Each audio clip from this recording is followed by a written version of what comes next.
Finjo que me formei na faculdade. Fui lá na formatura, usei beca e capelo, fiz a festa com a família, tirei fotos com uma capa de diploma falsa, o pacote completo. Mas, na verdade, nunca terminei o curso. Um semestre antes de me formar, eu simplesmente quebrei. Estava esgotada, reprovando em algumas matérias e com muita vergonha de contar para alguém. Então, em vez de encarar, fingi. Disse para os meus pais que tudo estava indo bem. Comprei uma beca barata online, falsifiquei a data da formatura e garanti que a cerimônia não era aberta a convidados por causa da capacidade limitada. Desde então, venho trabalhando em empregos aleatórios, dizendo às pessoas que estou entre propostas ou explorando diferentes áreas. É um peso constante. Tenho ataques de pânico só de pensar em alguém descobrir. Meus pais ainda mencionam com orgulho que eu sou a primeira da família com diploma. Odeio mentir para eles. Odeio mentir para todo mundo. Finalmente me matriculei de novo e tô fazendo aulas à noite, consertando aos poucos a merda que fiz, mas ainda parece que tô vivendo uma mentira.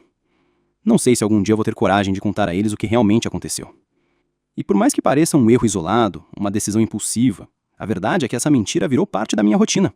Todos os dias eu acordo e visto um personagem, uma versão de mim que supostamente venceu, que concluiu, que está apenas em transição. Mas a verdadeira eu, ela ficou presa lá atrás, naquela última sala de aula que eu nunca entrei, naquela última prova que eu não consegui encarar. Na parte mais triste, eu quase consegui. Faltava tão pouco, mas meu corpo e minha mente simplesmente não aguentaram mais. Era uma exaustão que eu não conseguia explicar para ninguém. Um vazio que me consumia aos poucos. Eu sentava para estudar e chorava em silêncio. Comecei a faltar nas aulas, depois a evitar os colegas, até que parei de ir completamente. E quando chegou a época da formatura, ao invés de enfrentar a verdade, eu decidi me esconder dentro de uma mentira bonita. Lembro perfeitamente do dia em que vesti aquela beca. Chegou pelo correio, num pacote simples. Vesti no quarto, trancada, enquanto meus pais estavam no trabalho. Quando olhei no espelho, parecia que eu estava olhando para uma impostora. Mas sorri, tirei as fotos, editei o fundo e mandei para o grupo da família. A reação foi instantânea, emojis, lágrimas, áudios emocionados. Meu pai disse: "Sabia que você ia conseguir, sempre acreditei." Minha mãe chorava de felicidade. "Você foi longe demais, minha filha. A gente tem tanto orgulho." E eu só conseguia pensar: se vocês soubessem. Naquela noite, fiz um jantar simples. Comprei um bolo, estouramos uma garrafa de espumante, fizemos brindes, tudo em comemoração a algo que nunca aconteceu. Foi provavelmente o dia mais silenciosamente doloroso da minha vida. E até hoje, quando lembro daquela noite, meu coração se divide entre saudade e culpa. Mas depois disso, o mundo não parou. A vida continuou e eu precisei sustentar a farsa. Currículo falso, LinkedIn maquiado, histórias de empregos que nunca existiram e o pior de tudo, evitar oportunidades reais por medo de ser desmascarada. Já deixei de aplicar para vagas incríveis só porque pediam diploma. Já inventei desculpas para não enviar documentos.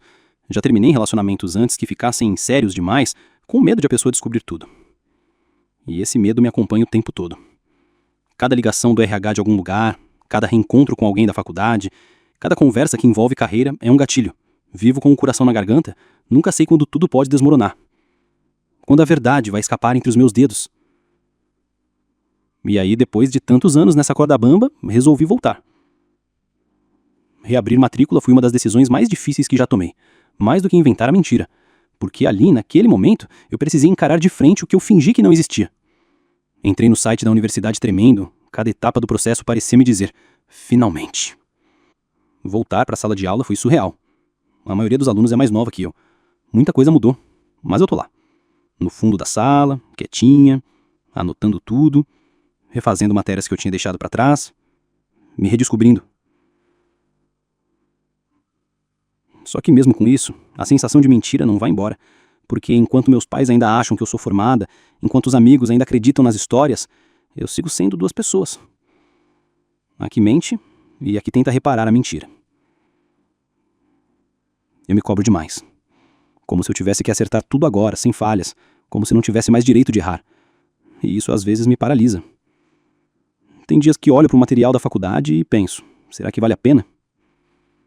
Mas então lembro do meu pai, pendurando aquela moldura com o diploma falso na parede da sala, do brilho nos olhos da minha mãe ao dizer para as vizinhas que eu me formei, e penso: eu preciso terminar. Nem que seja só para finalmente conseguir olhar nos olhos deles sem carregar essa culpa. Eu ainda não sei se vou conseguir contar. Não sei se um dia vou ter coragem de contar. Mas sei que pelo menos agora eu tô tentando. Sabe o que mais me incomoda? A forma como essa mentira moldou minha identidade. Aos poucos, sem perceber, eu deixei de ser quem eu era para me transformar em alguém que só existe para sustentar a farsa. Me tornei alguém que evita, que se esconde, que foge de qualquer coisa que cheire a verdade. Perdi amizades por causa disso. Teve uma amiga da faculdade que sempre foi muito próxima. Ela foi uma das poucas que tentou me procurar quando eu comecei a faltar nas aulas no fim daquele último semestre. Me mandava mensagens, perguntava se estava tudo bem, e eu, com vergonha, fui me afastando. Inventei desculpas, disse que estava doente, que precisava de tempo, depois parei de responder de vez. Ela me mandou uma última mensagem, meses depois, dizendo: "Eu só queria te apoiar, mas acho que você não quer isso agora. Espero que esteja bem." Nunca respondi. E até hoje penso nessa mensagem. Até hoje me dói. Porque eu não queria afastar ninguém. Eu só não sabia como explicar o que eu estava passando sem parecer fraca, ou pior, ingrata. Eu sabia que muita gente queria estar no meu lugar, que muitas pessoas não tinham nem a chance de entrar numa faculdade, e lá estava eu, desperdiçando tudo. A verdade é que eu me sentia um lixo. E quando você se enxerga assim, como lixo, você acredita que não merece o apoio de ninguém. Com o tempo, fui me isolando. Meus amigos da época da faculdade seguiram com suas vidas. Alguns hoje têm cargos incríveis, outros foram fazer mestrado, doutorado. Vez ou outra vejo algo no LinkedIn e meu coração aperta, não de inveja, mas de vergonha. Porque eu era tão capaz quanto eles, talvez até mais em alguns momentos. Mas eu parei, eu falhei, e eu menti. Esse é o ponto mais difícil de carregar, o fato de que eu escolhi mentir, porque a falha é humana, a desistência acontece, mas a mentira é uma escolha consciente. E eu fiz essa escolha, várias vezes. A primeira foi quando eu disse para minha mãe que tinha passado em uma matéria que, na verdade, reprovei. A segunda foi quando falei que ia para aula, mas fui sentar num banco de praça e chorei por horas.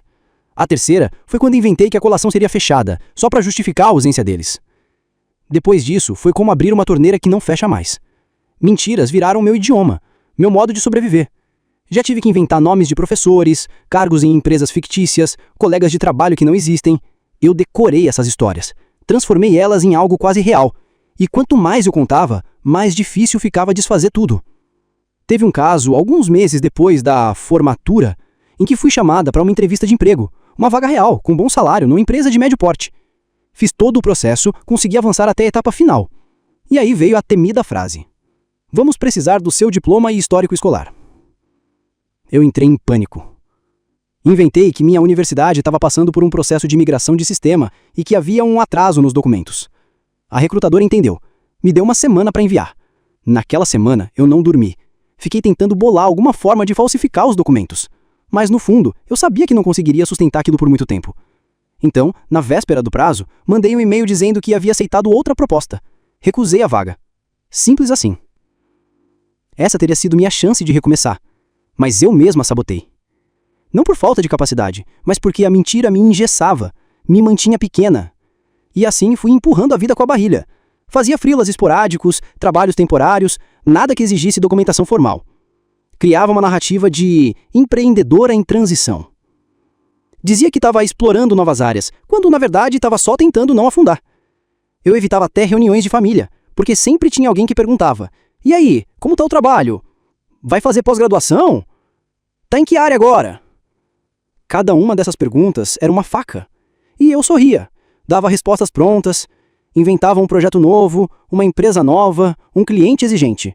E o pior, quanto mais convincente eu era, mais me odiava depois. Teve uma vez que fui a um aniversário e um tio começou a elogiar o meu sucesso. Disse que eu era exemplo para as primas mais novas, que ele mostrava meu currículo, aquele inventado, para elas como inspiração. Eu sorri. Agradeci. E naquela noite chorei no banheiro da festa.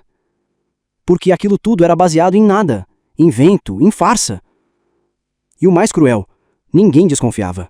Porque a mentira bem contada é mais confortável que a verdade dolorosa. Mas essa farsa tem um custo emocional altíssimo. Eu desenvolvi crises de ansiedade, insônia, queda de cabelo, tive episódios de pânico em lugares públicos. Às vezes, só de imaginar alguém me confrontando com a verdade, meu corpo trava. E mesmo com tudo isso, eu ainda não conseguia contar. Porque, de certa forma, contar seria como destruir um castelo torto, mal construído, mas que ainda era o único abrigo que eu tinha. Até que um dia, num domingo qualquer, algo me bateu. Eu estava sentada na sala da casa dos meus pais, eles tinham feito almoço. Era um dia tranquilo. Minha mãe, do nada, apontou para o quadro na parede, aquele com o diploma, e disse: "Você devia pensar em fazer uma pós. Acho que seria ótimo para sua carreira." Eu congelei. Olhei para ela e meu coração disparou. Minha garganta travou. Por um segundo pensei: agora vai, vou contar. Mas não contei. Fugi mais uma vez. Mudei de assunto. Disse que estava considerando. E fui embora mais cedo, com um nó no peito, sentindo que tinha perdido mais uma chance de ser honesta. Nessa noite, decidi reabrir minha matrícula. Foi um processo longo, burocrático, doloroso, mas fui, um passo de cada vez. E no primeiro dia de aula, quando entrei naquela sala novamente, percebi que, apesar de tudo, eu ainda queria aquilo. Ainda acreditava que podia recomeçar. Voltar para a faculdade foi mais difícil do que imaginei. Não por causa das matérias, mas por tudo o que vinha junto. A vergonha, o medo, o desconforto de estar entre pessoas que não sabiam da minha história e que, se soubessem, talvez me olhassem diferente. Eu me sentia um fantasma. Alguém que já devia ter ido embora dali há anos, mas que por algum motivo voltou para assombrar os próprios erros. Nos primeiros dias, eu mal falava com os colegas. Chegava na hora da aula, sentava no fundo, saía sem fazer barulho. Evitava os olhares, evitava o contato, me escondia nos intervalos. Tinha medo de que alguém reconhecesse meu nome. Medo de que algum professor perguntasse: "Você já não esteve nessa turma anos atrás?" Ou pior, medo de ter que explicar por que demorei tanto para voltar. Mas, aos poucos, fui entendendo que ninguém estava prestando tanta atenção assim. Cada um estava ali vivendo a própria história, com seus próprios pesos. E talvez essa fosse a coisa mais libertadora da vida adulta. Perceber que ninguém está olhando tanto para você quanto você acha. Mesmo assim, a culpa não dava trégua. Enquanto estudava, ainda sustentava mentira fora dali. Meus pais achavam que eu estava trabalhando numa consultoria remota. Inventei uma rotina fictícia de reuniões, entregas, relatórios.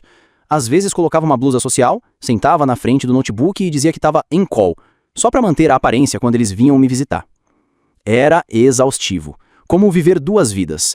De dia, a filha que trabalha. De noite, a estudante fantasma que tenta recuperar o tempo perdido. E o pior, mesmo com todo o esforço, ainda me sentia insuficiente. Cada aula era uma batalha contra a autocobrança. Eu lia os textos com a sensação de estar sempre atrasada, sempre correndo atrás de algo que não sabia se conseguiria alcançar.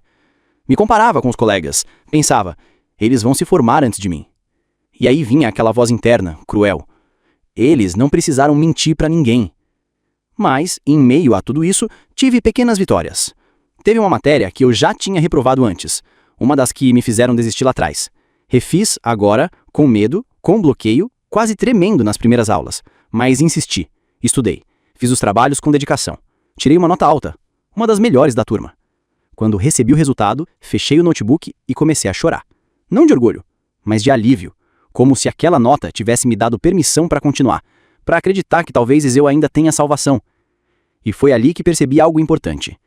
Meu problema nunca foi falta de capacidade, foi o peso da expectativa. Eu sempre fui boa aluna, mas ser boa virou obrigação. Era como se meu valor tivesse sempre condicionado ao meu desempenho. Eu não podia só ser, tinha que ser a melhor, tinha que dar certo, tinha que representar a vitória da família, do esforço, da superação. E quando comecei a falhar, não soube lidar. Ninguém me ensinou que falhar faz parte, que às vezes a gente tropeça feio mesmo, e que tudo bem, que a vida não é uma linha reta. Por isso menti, porque achei que falhar era o fim, que ninguém me amaria se eu não fosse o exemplo. Mas hoje, sentada de novo numa sala de aula, percebo que talvez amar, de verdade, inclua também amar a parte de mim que caiu. Ainda assim, o medo de contar continua. Já cheguei a ensaiar várias vezes. Já abri o bloco de notas para escrever uma mensagem para minha mãe, já comecei a gravar um áudio para o meu pai, já escrevi cartas, apaguei todas. Porque, mesmo sabendo que a verdade pode libertar, ainda sinto que ela também pode destruir. Esses dias aconteceu algo que me balançou. Minha mãe me ligou num fim de tarde. Disse que tinha conversado com a vizinha, que estava ajudando o filho a escolher curso na faculdade. E ela comentou: "Falei para ela chamar você para conversar com ele. Você pode dar umas dicas, já que se formou." Na hora, eu gelei. Concordei, com a voz trêmula. Disse que ajudaria sim, claro. Desliguei o telefone e fiquei olhando pro nada por uns minutos. O filho da vizinha me mandou mensagem depois. Perguntou se eu podia conversar com ele sobre o curso, o mercado, o TCC. Aceitei. Estávamos sentados num café quando ele perguntou: "Como foi o seu TCC?" Naquele instante, meu estômago embrulhou. Pensei em inventar algo, criar um título genérico, dizer que não lembrava direito. Mas pela primeira vez, hesitei. Olhei para ele e disse só: na época não consegui fazer. Tive que trancar. Mas voltei agora, tô terminando. Ele só respondeu: entendi, corajosa. Muita gente não volta. E seguiu com outras perguntas. Ali, percebi que às vezes a verdade não assusta tanto quanto a gente imagina. Mas a diferença é que ele era um estranho. Eu não tinha nada a perder ali. Com meus pais, a história é outra. Eles me criaram com esforço, abriram mão de muita coisa para me ver estudando. Foram os primeiros a acreditar em mim. Sempre sonharam em dizer que tinham uma filha formada. E dizem isso com tanto orgulho. Como conto para eles que tudo foi uma encenação? Como olho nos olhos deles e digo que aquela beca, aquela foto, aquela celebração, foi tudo mentira? Essa conversa ainda não aconteceu. Mas hoje, diferente de antes, eu sei que um dia vai precisar acontecer e que talvez, quando chegar esse momento, eu já tenha construído coragem suficiente para segurar o impacto e seguir de pé. Estou mais perto do fim do curso agora do que jamais estive. Faltam poucos créditos, poucas disciplinas, alguns trabalhos. A tão sonhada colação de grau, aquela de verdade, já começa a aparecer no horizonte. E com isso, uma nova pergunta começa a me assombrar. Será que mesmo depois de fazer tudo certo, eu ainda vou me sentir como uma fraude? Porque às vezes, parece que nem mesmo o diploma de verdade vai apagar tudo que vivi. Toda a culpa, o medo, o desgaste emocional. Será que existe redenção para uma mentira que durou tanto tempo? Eu tenho tentado acreditar que sim. Nos últimos meses, tenho aprendido a me olhar com um pouco mais de compaixão. Tô entendendo, aos poucos, que mentir não foi um ato de maldade, foi um ato de desespero. Uma tentativa falha de proteger meus pais e a mim mesma. Claro que ainda não justifica, mas ajuda a entender. E entender é o primeiro passo para perdoar. Essa é uma palavra que eu venho repetindo muito para mim ultimamente. Perdão. Não o deles, o meu. Porque antes de conseguir contar a verdade para quem amo, eu preciso primeiro parar de me odiar por ter mentido. Preciso aceitar que errei, mas que também tive coragem de recomeçar. E que isso, recomeçar, exige mais força do que fingir que nada aconteceu. Essa não é uma história inspiradora, não é uma jornada heróica. É uma história humana, cheia de falhas, de idas e vindas, de tropeços. Mas também é uma história de resistência. Teve uma noite em que sentei na varanda do meu quarto com um notebook no colo. Abri um documento em branco e comecei a escrever uma carta. Uma carta para os meus pais.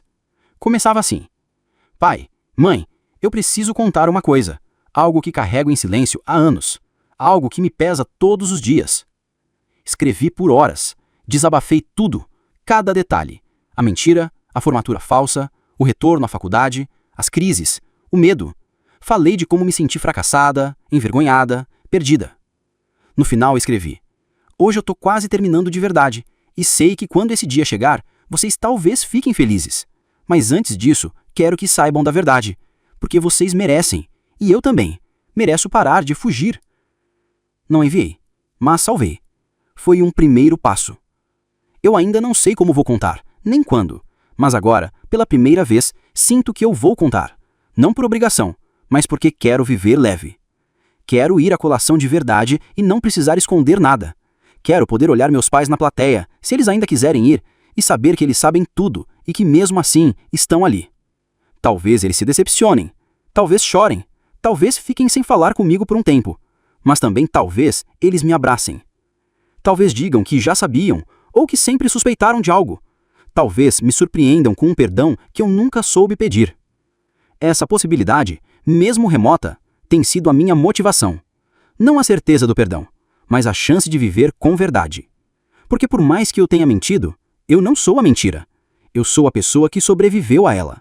E isso, por si só, já diz muito. Esses dias, uma colega da faculdade, uma das poucas com quem criei algum vínculo, disse que eu pareço alguém muito forte. Eu ri. Disse que não era. Ela respondeu: só pessoas fortes voltam. Fiquei em silêncio. Não sabia o que dizer, mas por dentro senti algo mexer. Como se, finalmente, eu estivesse começando a acreditar um pouquinho nisso. O semestre está chegando ao fim. Faltam poucas semanas, poucos trabalhos, poucas provas. E dessa vez, eu sei que vou até o final. Sem atalhos, sem mentira, sem beca comprada pela internet. Quando olho para trás, nem sei direito como consegui chegar até aqui. Tantas vezes pensei em desistir, de novo. Tantas vezes achei que era tarde demais. que eu já tinha manchado minha história para sempre. Mas tô aqui, cansada, sim, mas firme. E agora, mais do que nunca, aquela pergunta volta. Como vou contar para eles? Porque agora não é mais uma possibilidade vaga no futuro. É real. A formatura de verdade está acontecendo. Aqui vai sair no site da faculdade, com o nome em lista, com convite, com palco. E com isso vem o momento que eu adiei por anos. Olhar nos olhos da minha família e dizer a verdade. Esses dias eu sentei com minha terapeuta, sim, comecei a fazer terapia no meio do processo, e falei: eu tô prestes a realizar o que menti que já tinha feito. Isso me dá orgulho, mas também medo. Porque, de certo modo, é como se o fim da mentira fosse o início da verdade, e eu não sei como viver isso. Ela me disse algo que ficou na minha cabeça até agora. Você não deve nada ao passado, mas deve honestidade ao seu futuro. Essa frase me desmontou. Porque é verdade. Eu não posso apagar o que fiz, mas posso escolher o que faço daqui pra frente. E é isso que estou tentando. Comecei a reunir coragem. Abri a carta que escrevi meses atrás. Atualizei. Reescrevi. Refiz. Ficou mais direta, mais sincera, menos defensiva. Decidi que vou entregá-la. Mas, se tiver forças, vou tentar conversar antes. Olhar nos olhos dos meus pais e dizer tudo. Com calma. Com verdade. Com amor. Sem expectativa de aplauso. Sem esperar que eles entendam tudo de imediato. Mas torcendo, no fundo, para que eles enxerguem que, apesar do erro, eu lutei. Porque lutei mesmo. Lutei contra o medo, contra a vergonha, contra o peso de parecer perfeita. E venci. Não com louvor, mas com verdade. Essa formatura agora, a real, significa mais do que um diploma. Significa libertação. Na cerimônia, talvez eu me lembre daquela primeira beca falsa, da foto editada, do sorriso forçado. E talvez nessa nova foto eu esteja chorando, não de culpa, mas de alívio. Porque enfim terei encerrado um ciclo. Não só o acadêmico, mas o emocional. Talvez meus pais chorem também. Talvez fiquem em silêncio. Ou talvez me abracem com mais força do que nunca. Mas independente da reação deles, eu vou saber. Eu fiz o que precisava ser feito. Contei a verdade. Reparei o erro. E me libertei. Essa história não tem final feliz de conto de fadas. Mas tem algo melhor. Tem redenção. E se você tá ouvindo isso, se também carrega um segredo, uma mentira que virou uma prisão, eu quero te dizer, tem como sair disso. Mesmo que leve anos. Mesmo que pareça impossível. Mesmo que doa. A verdade dói. Mas a mentira mata por dentro. E se tem algo que eu aprendi nesses anos todos, é que o fracasso não define ninguém. O que define é o que a gente faz depois dele. Hoje eu sou a soma das minhas falhas, mas também sou feita de força. E por mais contraditório que pareça, talvez tenha sido essa a maior lição de toda a faculdade, a que eu aprendi fora da sala de aula, lutando comigo mesma. Agora, com o diploma real nas mãos, o de verdade, com o meu nome, minha data, meu suor, eu posso finalmente começar do zero. Mas dessa vez, sendo eu mesma. Sem personagens, sem mentiras, sem medo. Só eu, com toda a minha bagagem, minhas cicatrizes, minha verdade. E isso, pra mim, vale mais do que qualquer nota.